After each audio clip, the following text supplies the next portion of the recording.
Hello friends, स्वागत है आप सभी का द फ्यूचर एजुकेशन पे, जो आपको उपलब्ध करवाता है एग्ज़ाम संबंधित बिल्कुल सही और सटीक जानकारी। तो फ्रेंड्स, अगर आपने अभी तक चैनल सब्सक्राइब नहीं किया है तो जल्द से जल्द चैनल सब्सक्राइब कर लीजिए। ओके फ्रेंड्स, तो चलते हैं आज एसआई परीक्षा जो कि 13 तारीख को हुई थी और 13 सितंबर 2021 को जो एसआई परीक्षा का जो फर्स्ट पेपर है हिंदी का, उसकी जो ऑफिशियल आंसर की है उसके बारे में आपको बता देना चाहूँगा कि ये क्वेश्चन आपको आने वाली परीक्षाओं में काफ़ी उपयोगी रहने वाले हैं।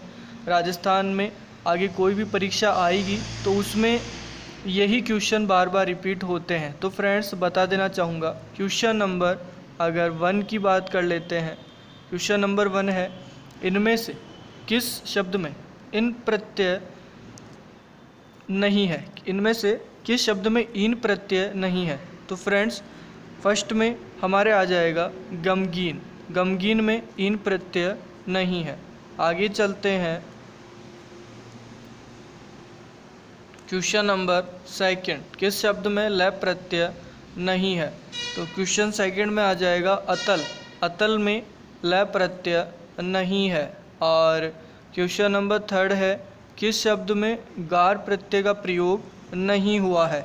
तो गार प्रत्यय का जो प्रयोग है वो स्नानागार में नहीं हुआ है। क्वेश्चन 4, निम्नलिखित में तत्सम शब्द नहीं है। तो तत्सम जो शब्द नहीं है वो आ जाएगा ऑप्शन 3, त्योहार में तत्सम शब्द। तो त्योहार तत्सम शब्द नहीं है। ओके फ्रेंड्स, इसके अलावा किस शब्द में सभी, किस विकल्प में सभी शब्द तत्सम है?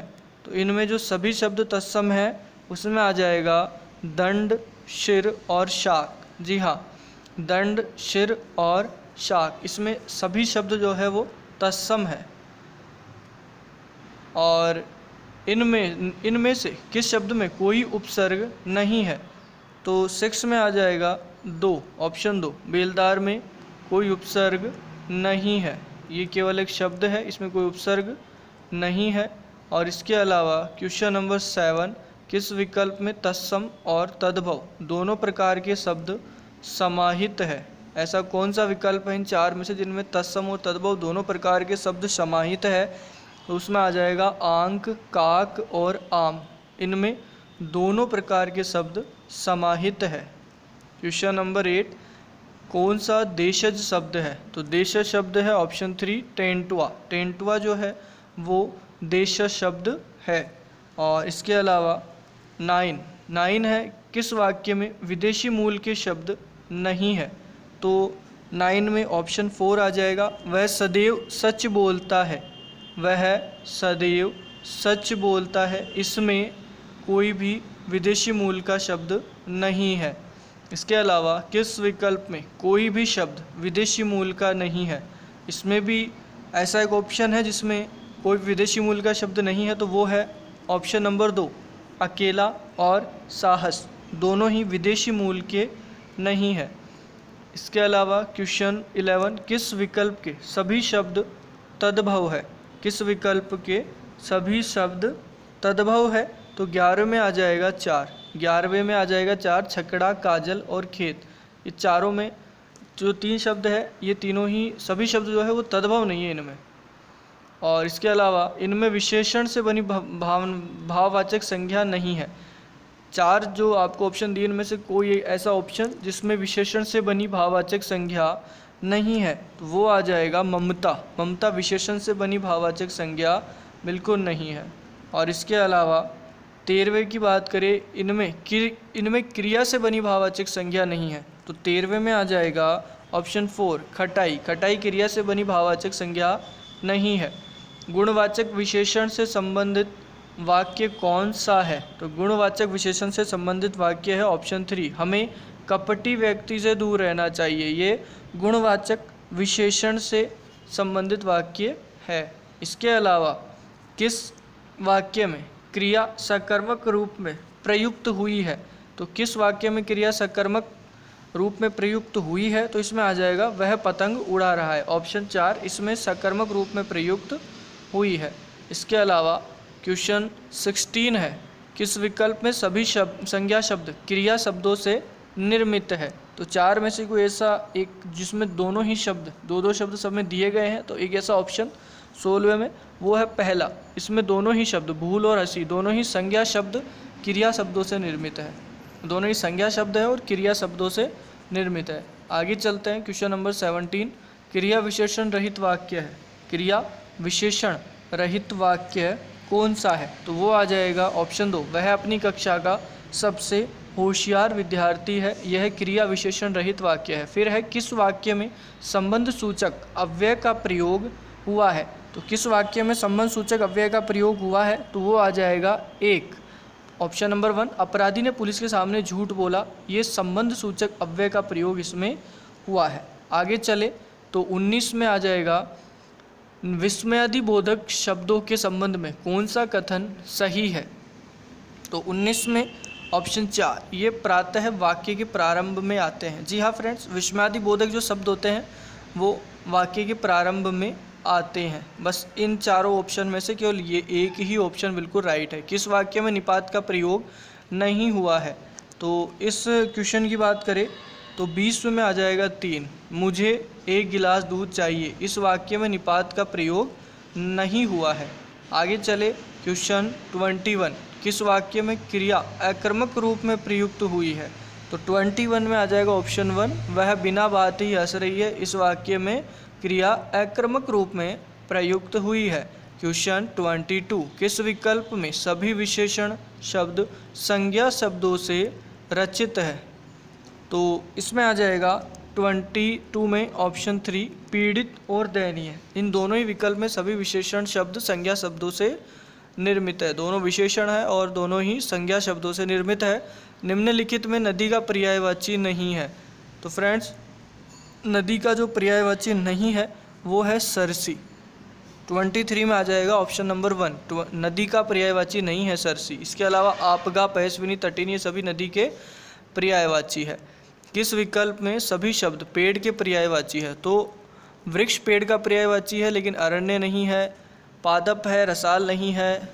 और इसके अलावा ऑप्शन जो 4 है इसमें दोनों ऑप्शन दिए गए हैं। जी हाँ फ्रेंड्स, ऑप्शन 4, विटप और द्रुम, ये दोनों ही पेड़ के पर्यायवाची है। किस विकल्प में परस्पर पर्यायवाची शब्द नहीं है? किस विकल्प में परस्पर पर्यायवाची शब्द नहीं है? तो फ्रेंड्स, ऑप्शन नंबर आ जाएगा यहाँ पे 2, कपोत और पिक। ये दोनों आपस में पर्यायवाची नहीं है। आगे चलते हैं फ्रेंड्स, इच्छा और अभिप्सा दोनों एक दूसरे के पर्यायवाची होते हैं। जैसे इच्छा का पर्यायवाची होता है अभिप्सा।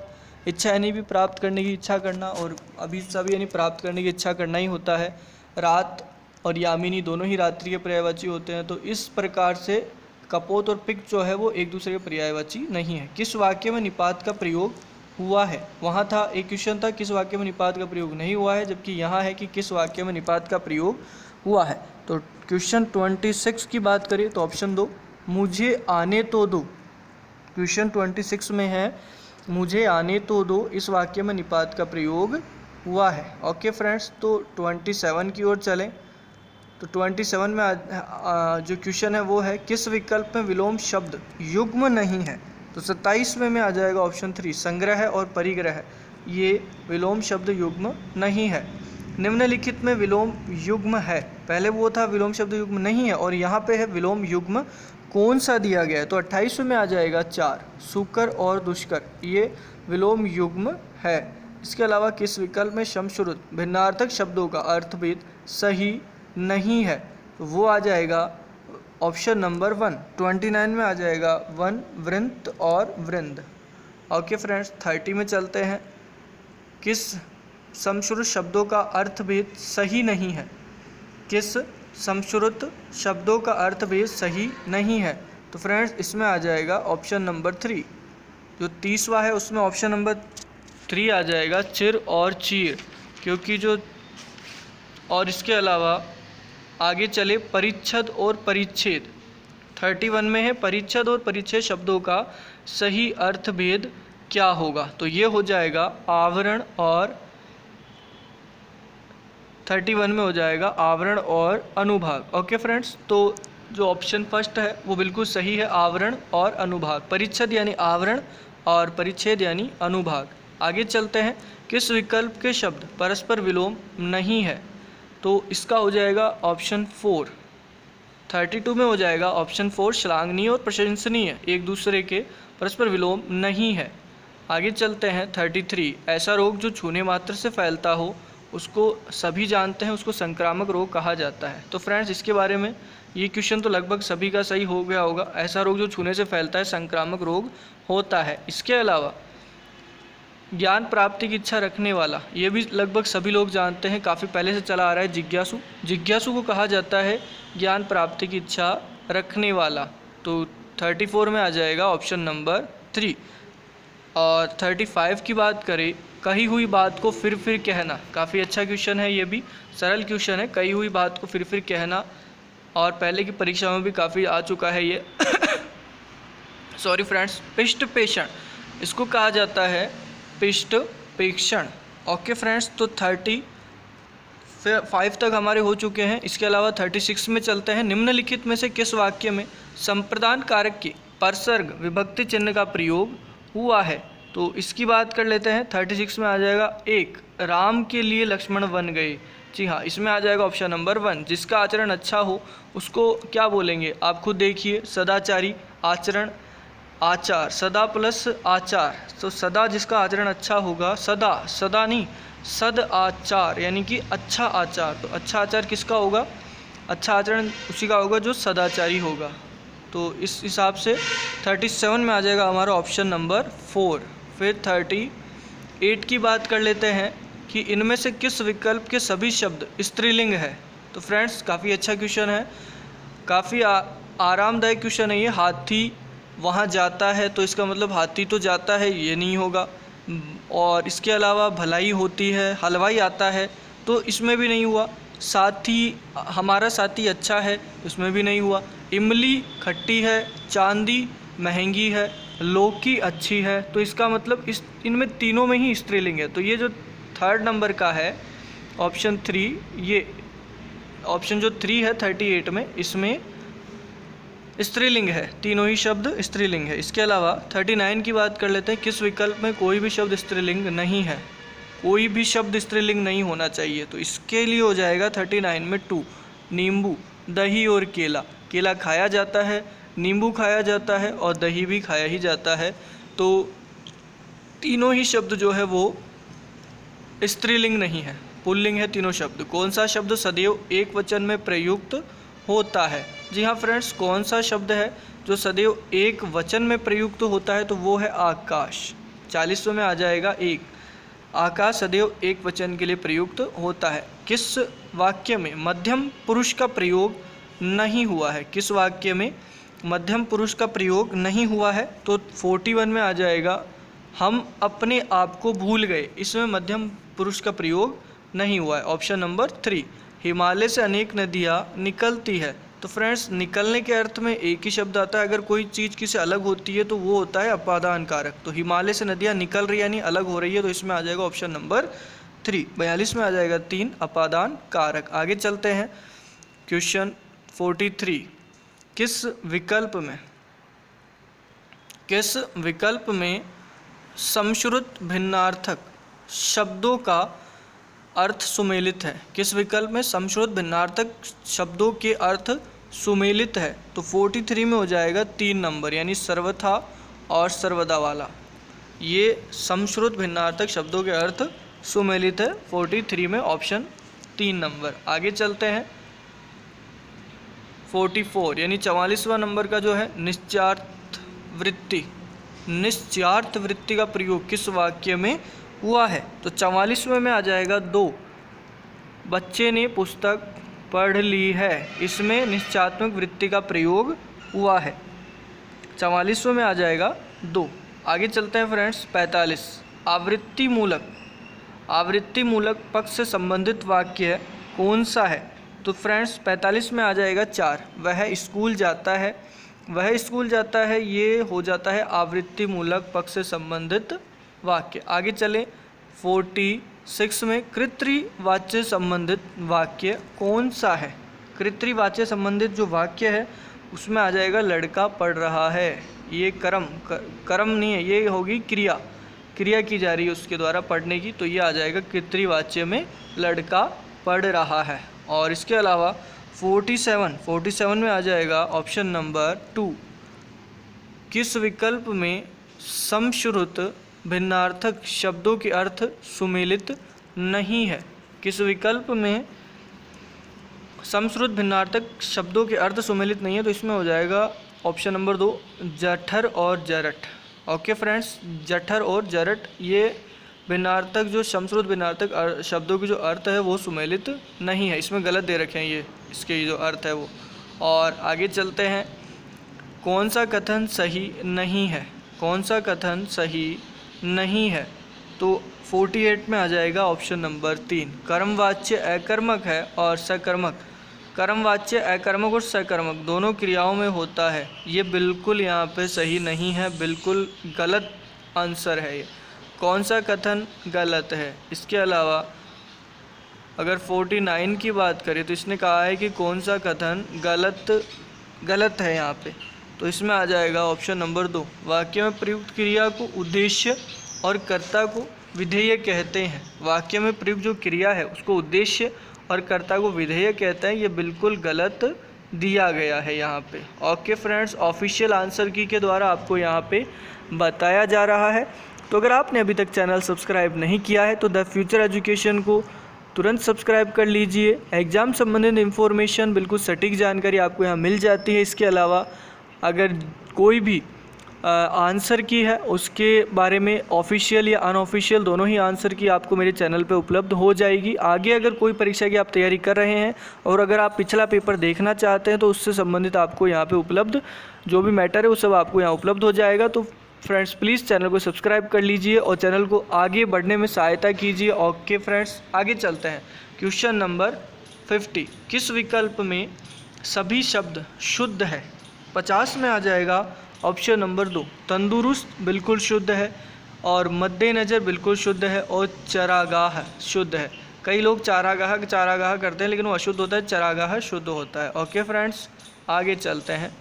51 में आ जाएगा, किस वाक्य में भाववाच्य नहीं है?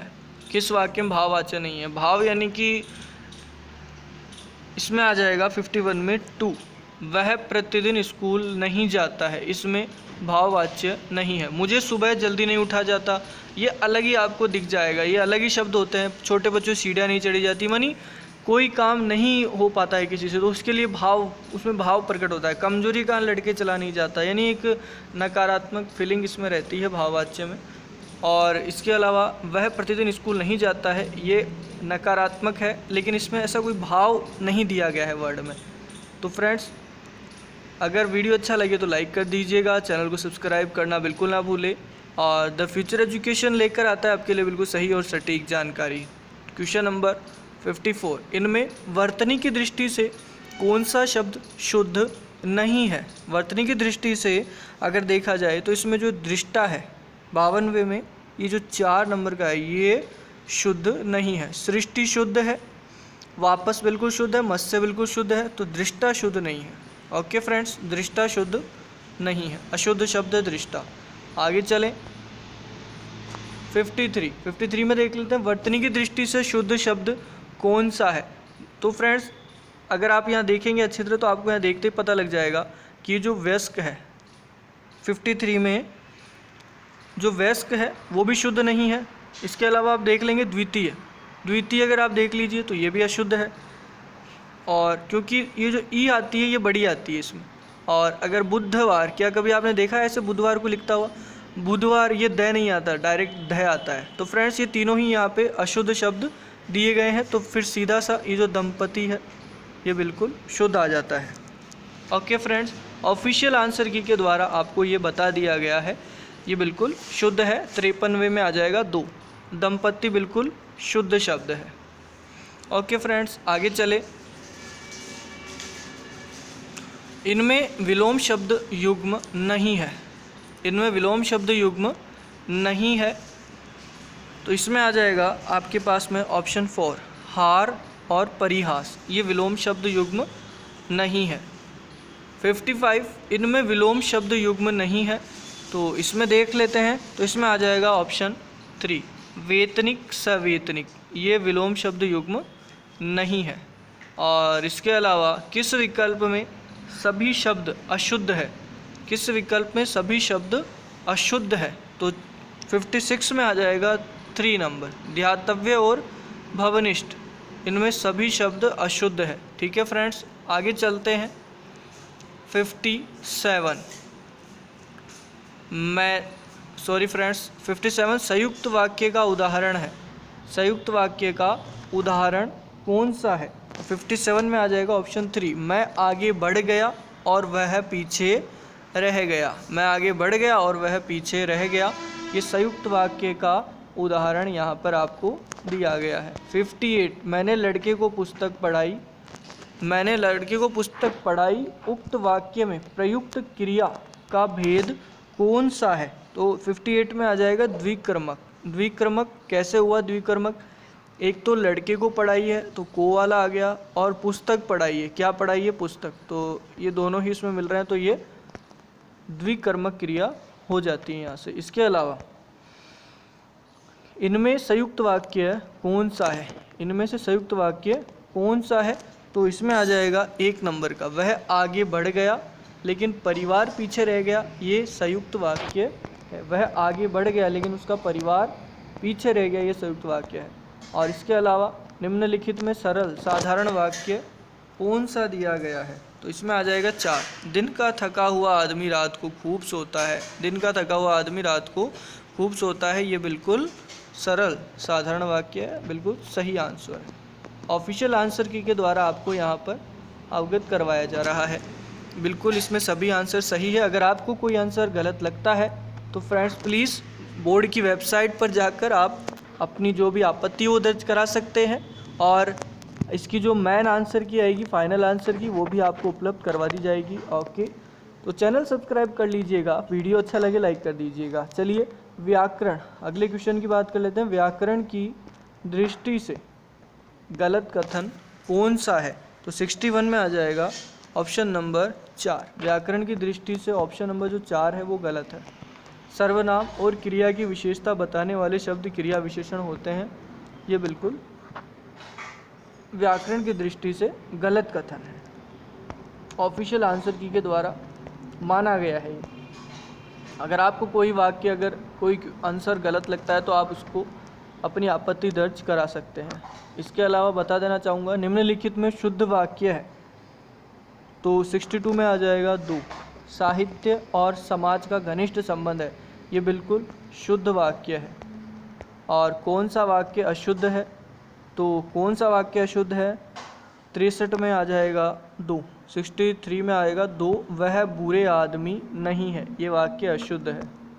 और इसके अलावा 64, व्याकरण की दृष्टि से कौन सा कथन सही नहीं है? तो व्याकरण की दृष्टि से अगर कथन सही नहीं है, अगर उसको देखें तो 64 में आना चाहिए ऑप्शन नंबर 3। ये ऑप्शन नंबर 3 ऑफिशियल आंसर की के द्वारा आपको उपलब्ध करवाया जा रहा है। 64 में आ जाएगा ऑप्शन नंबर 3। और आगे चलते हैं, क्वेश्चन 65, कौन सा वाक्य शुद्ध है? तो बोर्ड के द्वारा ऑफिशियल आंसर की में 65 में ऑप्शन नंबर 4 को सही माना गया है। मुझे शिक्षाप्रद कहानियों की पुस्तक चाहिए, ये इसमें सही वाक्य है। आगे चलते हैं, कौन सा वाक्य शुद्ध नहीं है? तो 66 में आ जाएगा 1, बेफालतू बात मत करो, ये शुद्ध वाक्य बिल्कुल नहीं है। और निम्नलिखित में शुद्ध वाक्य कौन सा है? निम्नलिखित में शुद्ध वाक्य कौन सा है? तो 67 में आ जाएगा 3 नंबर, हमारे देश में अनेक रमणीक स्थल है।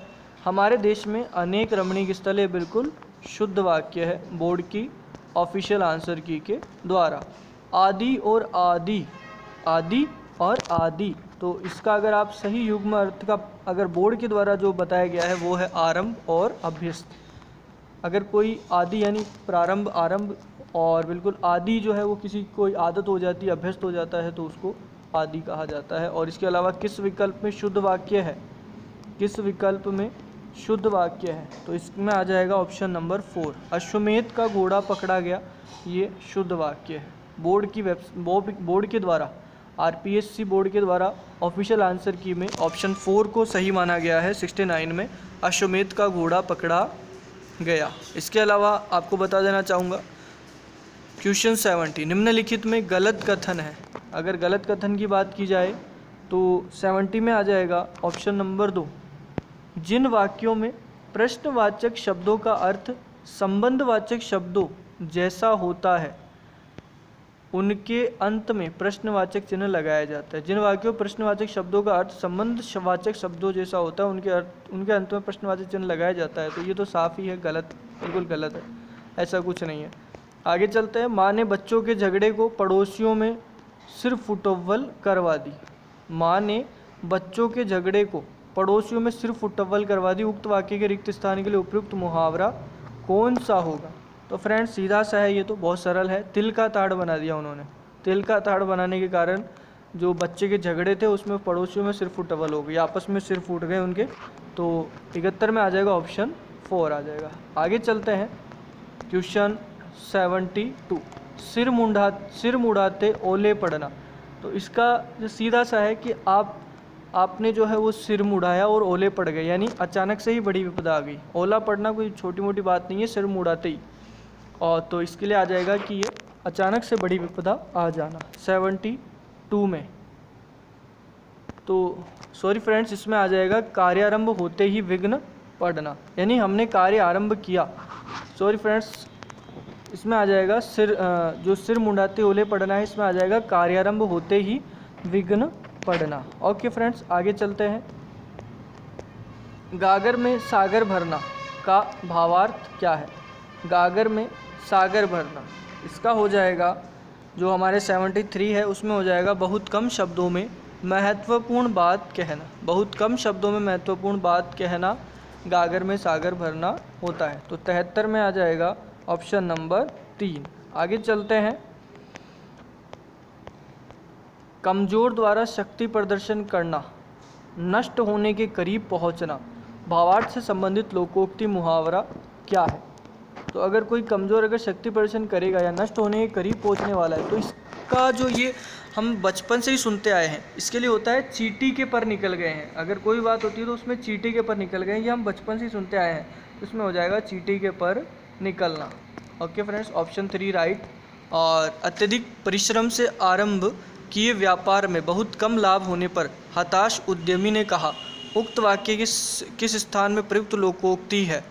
इसमें हो जाएगा कि ऑप्शन 75 में हो जाएगा ऑप्शन 2, खोदा पहाड़ निकली चुईया, यानी मेहनत खूब करी लेकिन कोई काम का कुछ भी अच्छा काम नहीं हुआ। तो 75 में हो जाएगा ऑप्शन 2, खोदा पहाड़ निकली चुईया। एक तो करेला दूजे नीम चढ़ा, लोकोक्ति का उपयुक्त भावार्थ क्या होता है? तो 76 में हो जाएगा कुसंग से बुरे का अधिक बुरा हो जाना। अगर कोई कुसंग है, कुसंग में रहता, अगर कोई आदमी बुरा है और वो कुसंग में चला गया तो ज़्यादा बुरा हो जाता है, यानी एक तो करेला दूजे नीम चढ़ा। तो ऑप्शन 4 इसका राइट है। किस मुहावरे का भावार्थ सही नहीं है? घड़ों पानी पड़ना, बहुत वर्षा होना, सूरज पर थूकना, किसी निर्दोष पर लांछन लगाना, नाक भू सिकोड़ना, अरुचि और अप्रसन्नता प्रकट करना, और थूक कर चाटना, कहकर मुकर जाना। तो फ्रेंड्स इसमें 77 में जो राइट है वो हो जाएगा 1, घड़ों पानी पड़ना, बहुत वर्षा होना गलत होता है, शर्मिंदा होना होता है। अगर कोई आदमी घड़ों पानी पड़ जाए नहीं अत्यधिक शर्मिंदा हो जाता है। बाकी ये सभी सही है। सूरज पर थूकना यानी किसी निर्दोष पर लांछन लगाना, नाक भू सिकोड़ना यानी अरुचि और अप्रसन्नता प्रकट करना। जैसे अगर कहीं कीचड़ है रास्ते में और अगर तो हम नाक भू सिकोड़ते हुए जाते हैं, यानी कि हमें अप्रसन्नता होती है, अरुचि होती है। थूक कर चाटना यानी कोई बात कहकर मुकर जाना। तो अगले ऑप्शन में चलते हैं, अगले क्वेश्चन में चलते हैं 78 में। आग बबूला होना, आग बबूला होना जो भावार्थ का जो भावार्थ होगा वो हो जाएगा अत्यंत क्रोध करना। 78 में आ जाएगा ऑप्शन नंबर 3। बोर्ड की जो ऑफिशियल आंसर की आरपीएससी बोर्ड की उसके द्वारा उसके आधार पर आपको बताया जा रहा है। तो अगर आपने अभी तक चैनल सब्सक्राइब नहीं किया है तो जल्द से जल्द चैनल सब्सक्राइब कर लीजिए। वीडियो अच्छा लगे लाइक कर दीजिएगा। ओके फ्रेंड्स, तो चलते हैं क्वेश्चन नंबर 79 में। अपने पैरों पर खड़े होना का भावार्थ है। अपने पैरों पर खड़े होना बहुत आसान क्वेश्चन है। अभी मोदी जी ने ये चला भी रखा है कि देश को आत्मनिर्भर बनाना है। तो 79 में आ जाएगा आत्मनिर्भर होना। अपने पैरों पर खड़े होना यानी आत्मनिर्भर होना। और किस विकल्प में हिंदी पारिभाषिक शब्द का सही प्रयोग हुआ है? तो क्वेश्चन नंबर 80 में आ जाएगा एक पहला, अपीजमेंट यानी तुष्टीकरण। ये काफ़ी ज़्यादा अभी चर्चा में भी रहता है ये शब्द हाल फिलहाल, अपीजमेंट यानी कि तुष्टीकरण। तो राजनीति में काफ़ी चर्चा में फेमस शब्द है ये अपीजमेंट, तुष्टीकरण। तो इसका ये बिल्कुल सही शब्द है। तो 80 में हो जाएगा नंबर 1 ऑप्शन।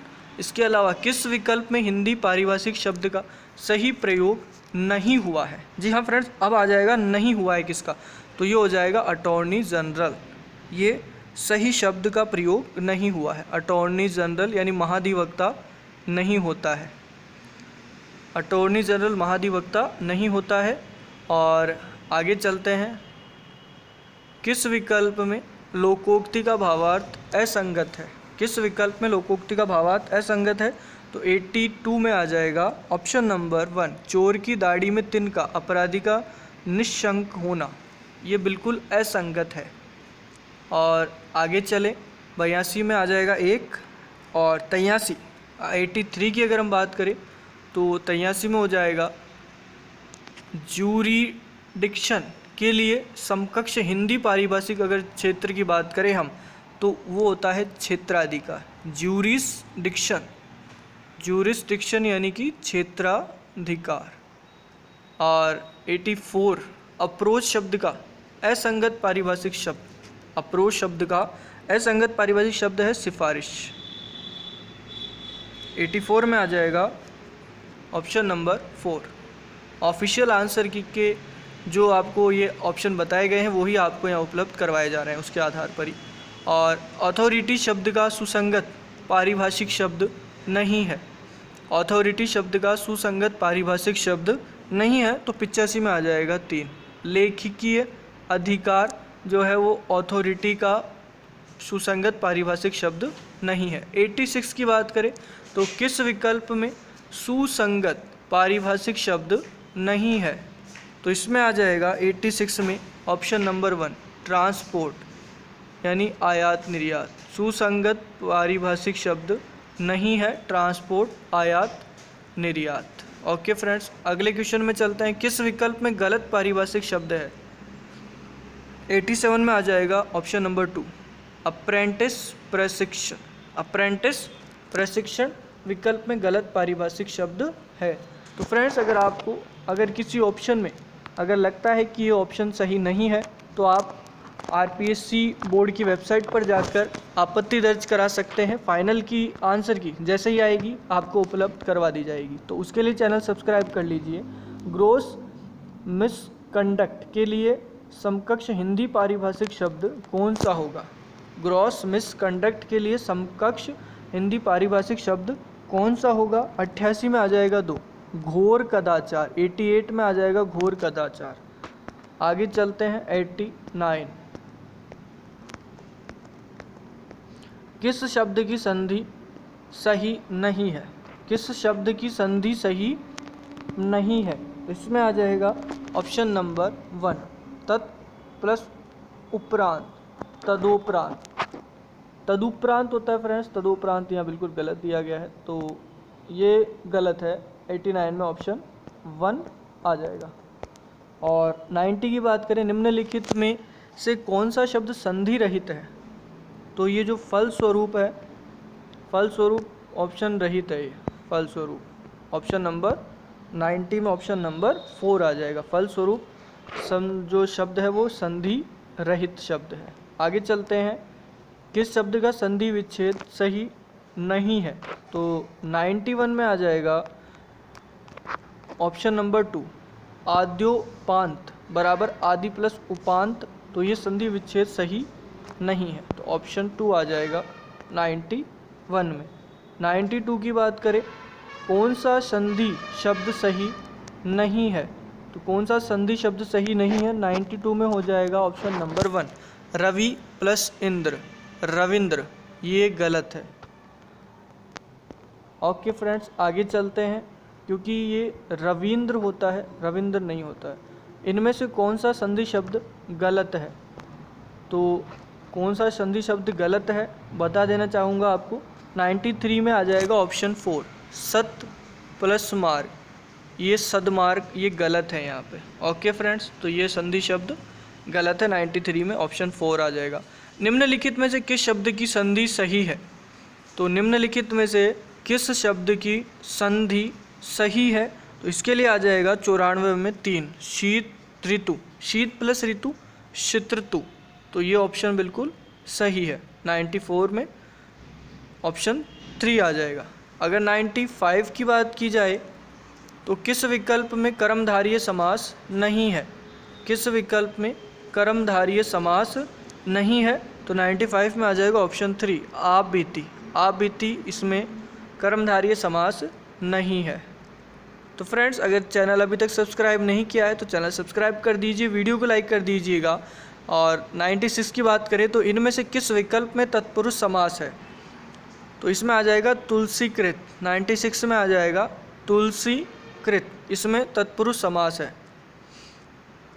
और किस विकल्प में द्वंद्व समास नहीं है? किस विकल्प में द्वंद्व समास नहीं है? तो 97 में हो जाएगा 1 परमपिता में द्वंद्व समास नहीं है।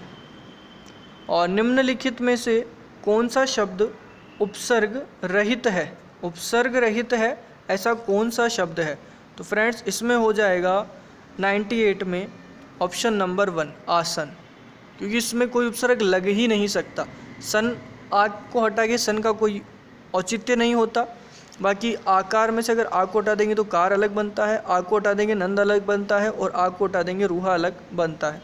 तो लेकिन आसन में किसी को अलग नहीं कह सकता, ये एक अलग से शब्द है। तो इसमें उपसर्ग रहित है, उपसर्ग नहीं है इसमें। किस शब्द में उपसर्ग और प्रत्यय दोनों प्रयुक्त हुए हैं? तो फ्रेंड्स, काफ़ी अच्छा क्वेश्चन है, किस शब्द में उपसर्ग और प्रत्यय दोनों प्रयुक्त हुए हैं? तो ये आ जाएगा 99 में अधिकारी, अधिकारी में दोनों प्रयुक्त हुए हैं।